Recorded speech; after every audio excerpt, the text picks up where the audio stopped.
Hillary Clinton's pick for VP, Tim Kaine, the senator from Virginia, may have a varied resume, but the main credential being touted so far, the fact that Tim Kaine can speak Spanish. Fluent in Spanish, too. Estado claro para la elección. A Spanish speaker. Estamos listos para Hillary. Estamos listos. He also, as put in full display today, speaks fluent Spanish. Y bienvenidos a todos.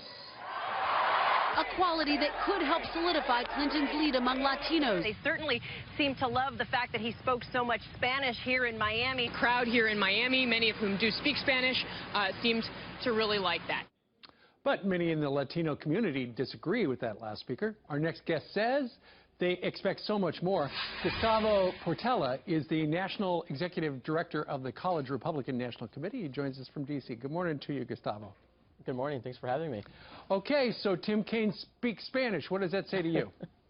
Well, he certainly learned Spanish in Central America. What it says to me, and something that really Latinos are going to be looking forward to hearing, especially from the Republican Party this fall, is that he also took away some corruption from Central America, right? As governor of a very popular state, Virginia, he accepted more than $160,000 in what I call political bribes. And this is something that Bernie Sanders supporters and Bernie Sanders himself has been railing against the entire time. So it solidifies the ticket for Hillary Clinton, sure, but at the same time, you know, what Latinos are really looking for when they come to America is law and order. And he took away corruption. He's a corrupt guy. So in my opinion, he's no good than Hillary Clinton. Well, when it comes to stagecraft yesterday, and they rolled him out yesterday at that gigantic university that's got a lot of Spanish speakers, and he would drift in and out of English and Spanish, and it was, you know, the crowd really ate it up. Clearly they are, you know, they're trying to appeal to the people of Florida. They would like to win Florida. They'd like to win New Mexico, Arizona, places like that. Do you think it'll work? I don't think so. I think she's really in trouble. You know, this ticket really is high in corruption and low in accomplishments. If you look at his own record, yeah, sure, it's nice that he speaks Spanish, and of course, do Latinos appreciate that? Absolutely, sure. But at the same time, he's accomplished nothing in the Senate. He's virtually done nothing as when he was governor of Virginia, except political bribes.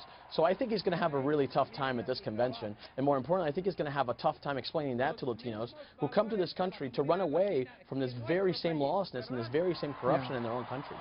You know, it's interesting. One of the people on the short list was Tom Perez, who's already in the administration. He would have been the first Hispanic on a major ticket for a major party, but they did not, apparently, he didn't make the final round.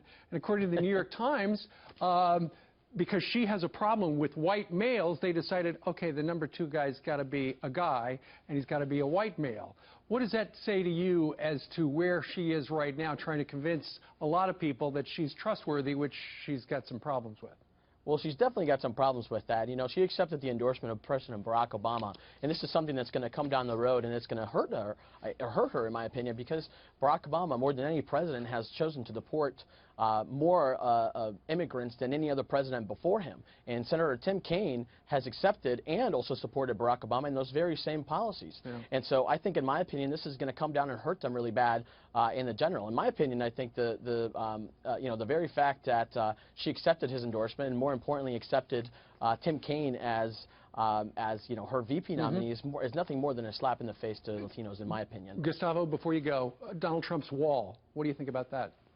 Well, again, I think the Latinos come here for, more importantly, law and order.